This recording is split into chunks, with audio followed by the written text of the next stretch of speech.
I tend to talk a lot, so all right. We'll take whatever. I'll try not to. All right, I'll see if I can remember that. Drum parts, kit, behind the scenes. All right, go.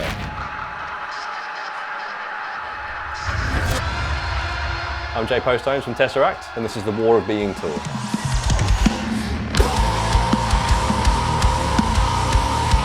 I'm going to show you some of my craziest parts. I'm going to show you behind my kit, and I'm going to show you behind the scenes.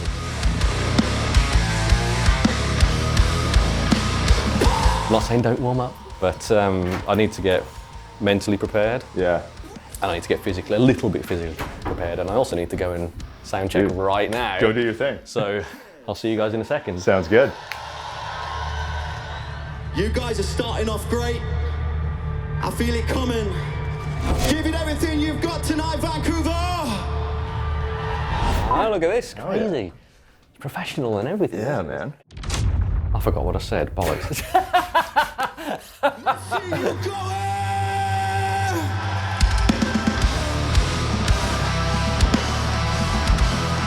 Hey everyone, it's Brandon here from Drumeo, and I'm here with Jay from TesseracT. Jay, it's great to have you here, man. Thanks for having me. Yeah, and we're here on the War of Being tour here in Vancouver at the Commodore Ballroom. I guess to start, what's it like playing drums with TesseracT? It's honestly my favorite band. So like when I first heard it, I'm like, oh my God, I need to play drums with this band. Yeah. And I genuinely feel all the time just so lucky that I get to play drums for like my favorite type of music.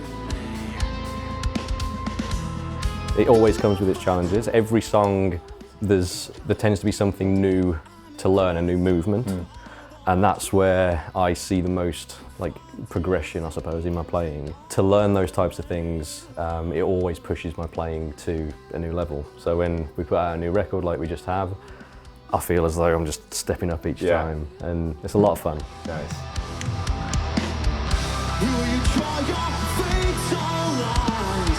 Before we jump to the kit, so we got the set list for this tour. Can you just walk us through how did you build this set? Is it a lot of new material? How much old material is in there?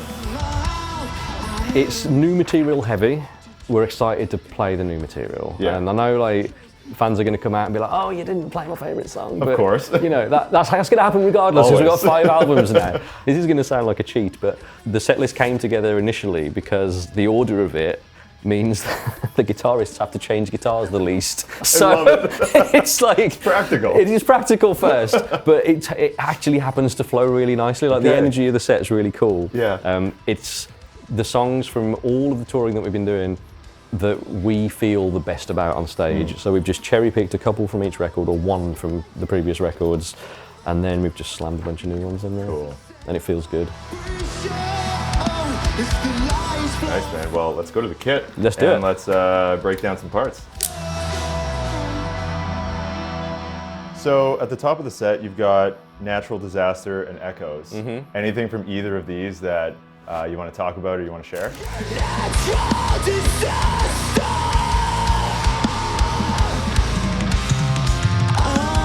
Yeah, Natural Disaster for sure. There's a fill in that song that's kind of wild. I'd like to talk through that. So, nice.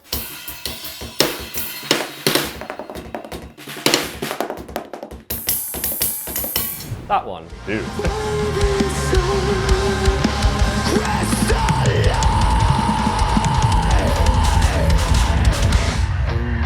The thing that helps me put those kinds of fills together is developing flow, essentially. So every drummer's got a handful of patterns that they take for granted, right? Yeah. But I like to think of each of these patterns as numbers. It kind of helps you put these things together.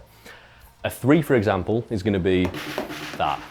1, 2, 3, 1, 2, 3, 1, 2, 3, 1, 2, 3. Yeah. 4, same kind of thing. So that kind of thing. 2 of 4, practicing it 2 of 4.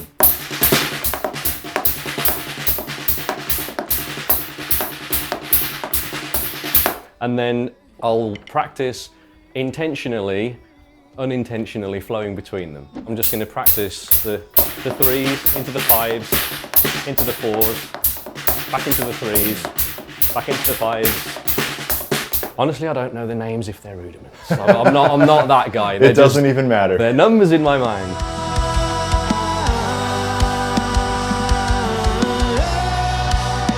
And when you practice enough of those and flowing from one into the other, transitioning from one into the other, they end up becoming your fills and your grooves. That's it. That becomes really, really useful. That fill in particular is just a handful of these numbers, right? The start of the fill, I have to do a cymbal into that 5-stroke roll or whatever it is. 1, 2, 3, 4, 5 to get into it.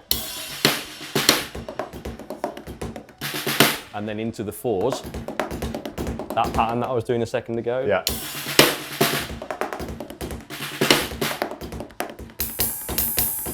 And then at the end, 1, 2, 3, 4, 5, 6, 1, 2, 3, 4, 5, 6, 1, 2, 3. A 6, 6, and a 3.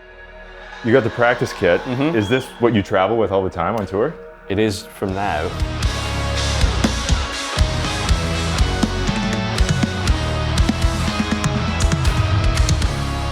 I got this primarily because we're doing a VIP thing as part of the tour. So people come in, we do kind of an intimate performance, a couple of songs that aren't in the set. Nice. I do a stripped back version of it on this. And it is sweet. It's a lot of fun playing this thing. Yeah.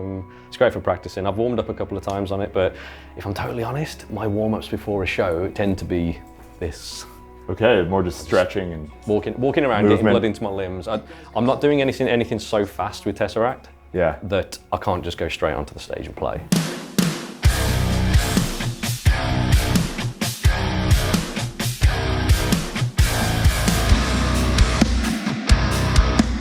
Nocturne, which I know that was the first song I ever heard from TesseracT. Yeah. Can you just break down maybe one of the most popular parts of this song? Yeah, That you get asked about the most? So the start of that one, there's this silly groove. So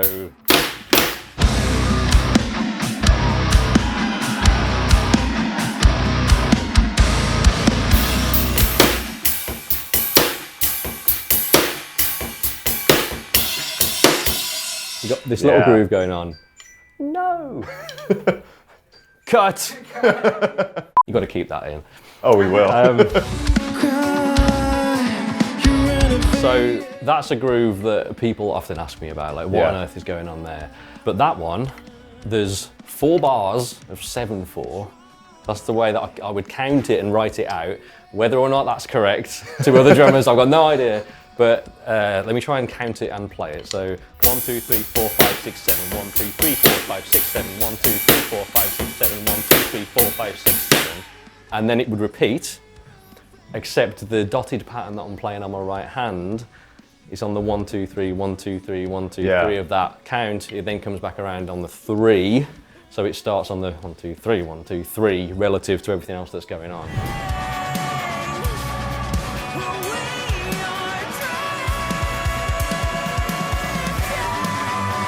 The verse groove, I know I hear people talk about that one all the time. Yeah. The ghost notes you're doing are crazy. Yeah, the ghost notes in there are a little bit gnarly, and the pattern that I'm playing, so.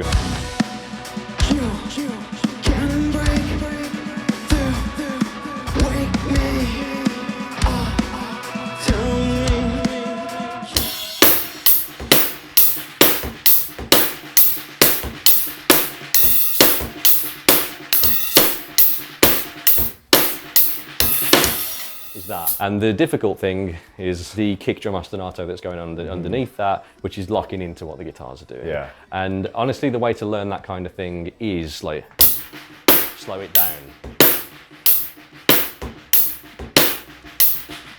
But yeah, I just take grooves like that slow. I might have a screen in front of me with the MIDI on there as well, scrolling along. That helps me a lot. For anyone that's watching this that isn't using a computer for their practice sessions, start doing that.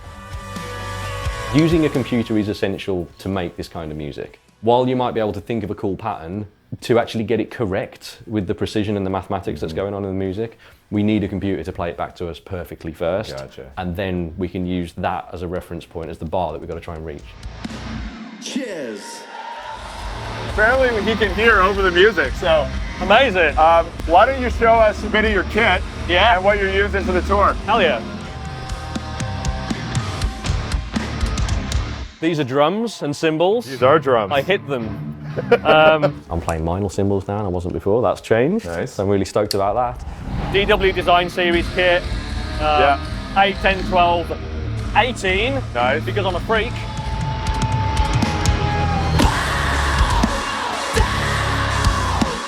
$16 because I thought I had 2 18s. Okay. random. Until but you did it. I didn't. I ordered this thinking I already had an 18 and I didn't have to. But the sonic difference between the two is kind of nice, and I only really use the one on the left here for like build-ups. Yeah. There's a couple of sections in the songs where I'm just building up. I wasn't enjoying that, I want to do that. Yeah. So I did this one over here. But now I'm open like this, and it's just finding little changes to the kit that can make the experience more ergonomic and more comfortable.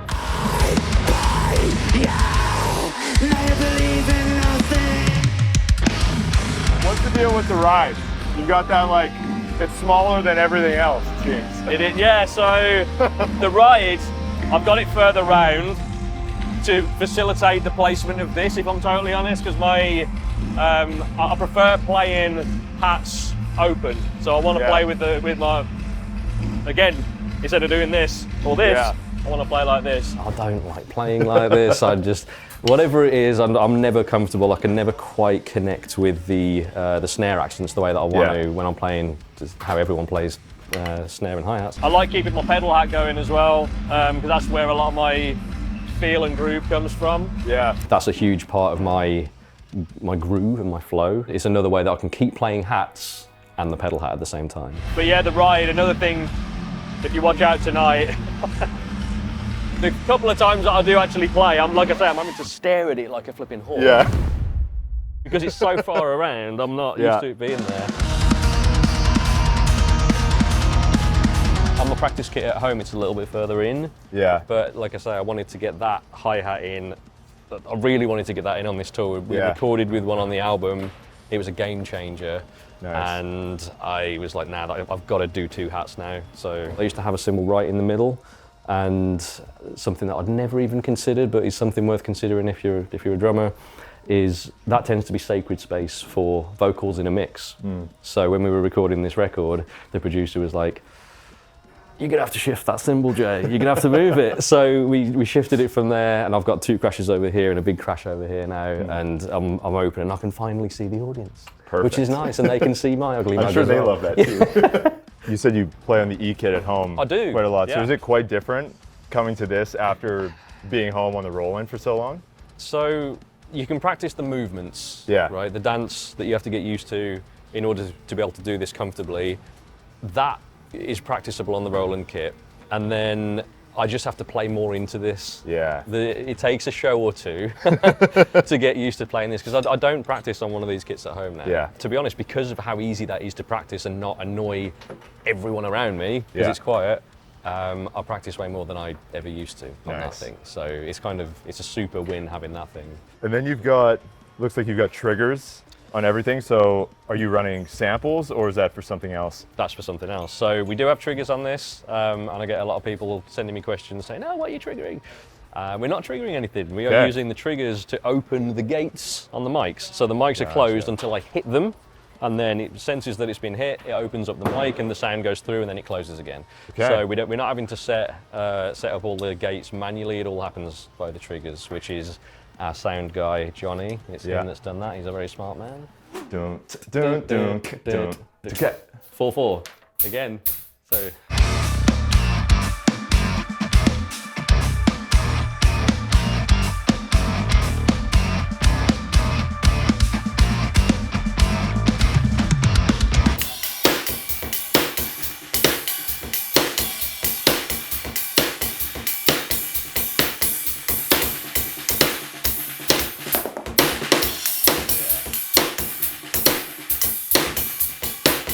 We call that the disco groove. Just because we're doing that offbeat thing, it feels like like a savage disco. Yeah, savage disco.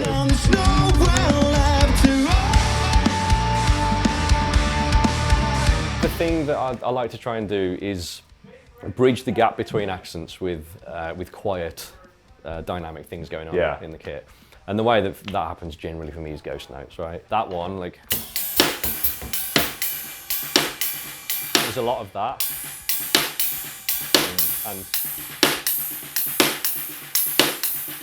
that kind of thing. All that stuff used to be quite challenging, but I discovered, let's just place my hand in between the two instruments that I'm playing, and all of a sudden it's not difficult. And I don't want it to be loud, so if I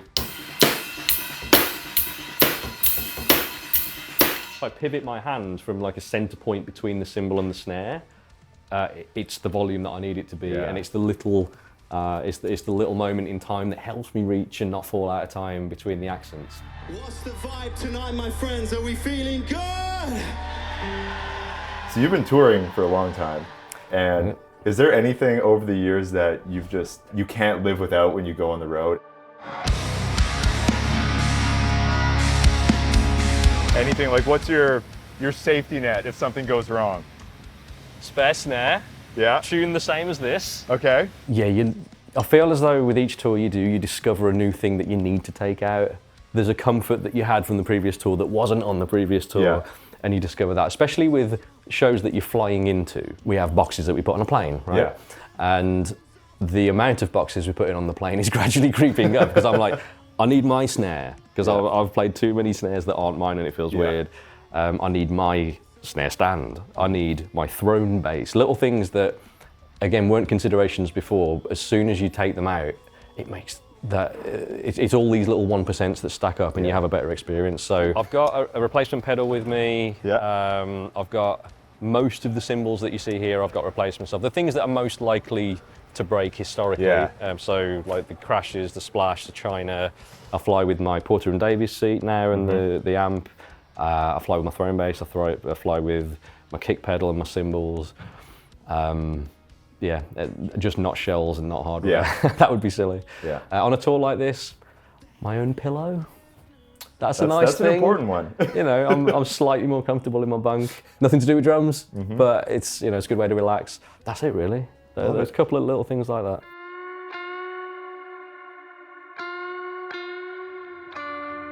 One thing I found super cool is with the new record, or War of Being, you guys put out a video game.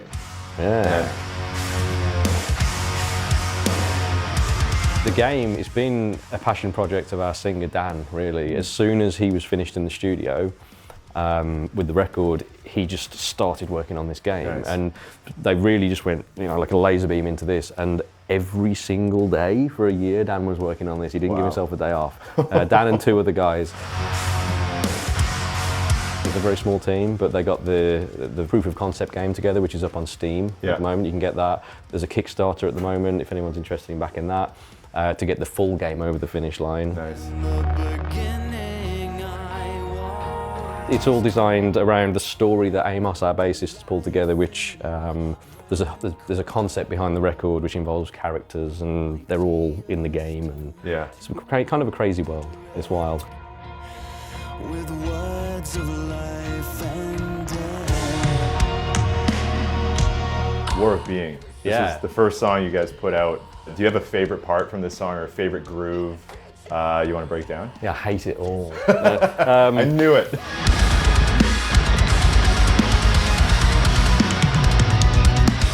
There's a groove in it that, there's 3 sections to this groove, and it's a double kick bass groove.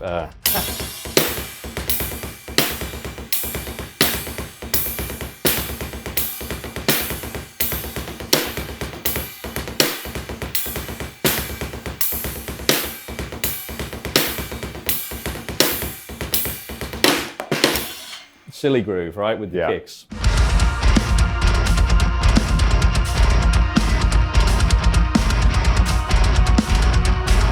And I thought, man, wouldn't it be nice? Wouldn't it be a nice little flex to be able to put a couple of herters in here? So I thought, right, I'll get that into a couple of them. For the second version, get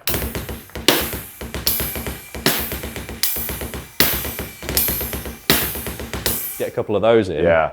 And that was really nice. And then as we were getting ready to go into the studio, I'm like, what if we just went full on crazy and did like a whole thing of herters? And everyone kind of pushed back a little bit because they're like, no, we're not this fast band. We don't need all this craziness. So in the studio, I'd practiced it like doing all of that, and it made the cut. We're travelling on a bandwagon which has got 8 bunks, so 5 band members, tour manager, sound guy, lighting guy. That's it. And on this tour, is there anything different you're doing, like playing wise, or even just in terms of the whole show?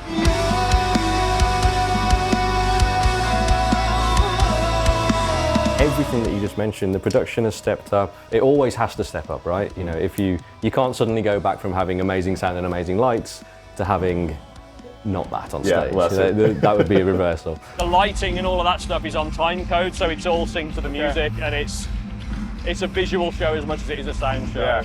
Like the people we're working with are the best at what they do. Yeah. In terms of me, I'm just more comfortable behind the kit than I've ever been. Yeah. Like that 5 years of not touring and practicing and doing live streams and lessons and that kind of thing. I played way more than I otherwise would have, I suppose, because I had loads of time.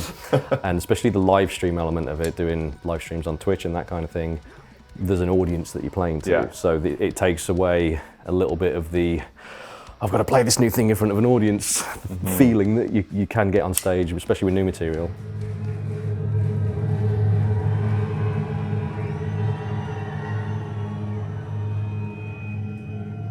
Jumping down to the encore, you're closing with Concealing Fate, Part 1 and 2. Oh yeah. One more song. Interesting parts from that. Let's go.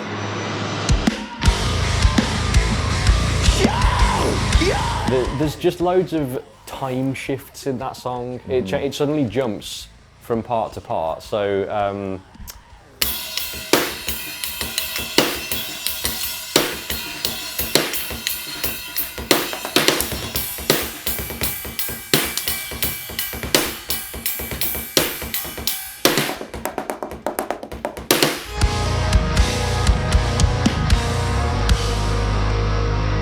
the thing that I find interesting to navigate those kinds of time changes, we're just using polyrhythms.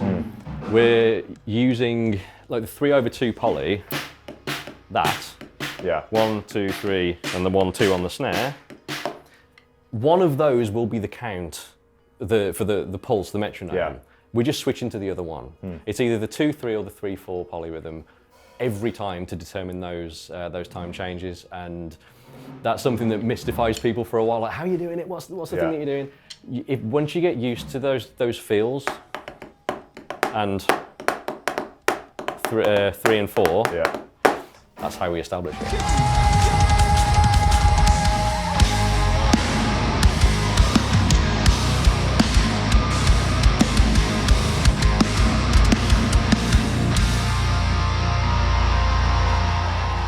Part 2. Anything you want to talk about from that one?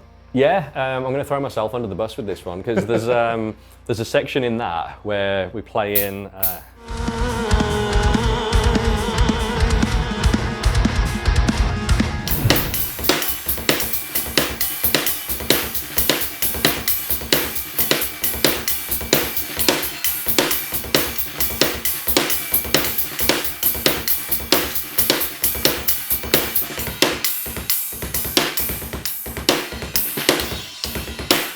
This whole heavy thing, but it comes out of this kind of hectic groove, and that groove, I absolutely adore it, but it was not me that wrote it. You know the band Textures, Steph Brox? Ackle and Amos jammed with him years ago, and there's a video of them jamming through this song, and that beat came from that. He just did it, and I'm like, mine? I'm going to take And that I'm going one. to take that groove, so Steph. I will say, when they went to have a jam with him, I thought there's no way that I'm still the drummer in this band. Like, this is my career gone. Hey, it all worked out. It all worked out, yeah.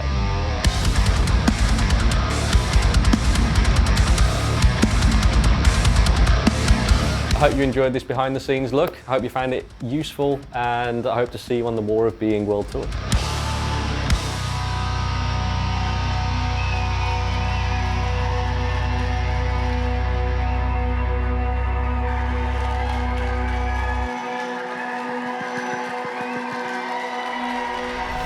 What were we saying again? And it's behind the scenes. Yeah, I'm going to show you the kit and something else you just said that I've forgotten already.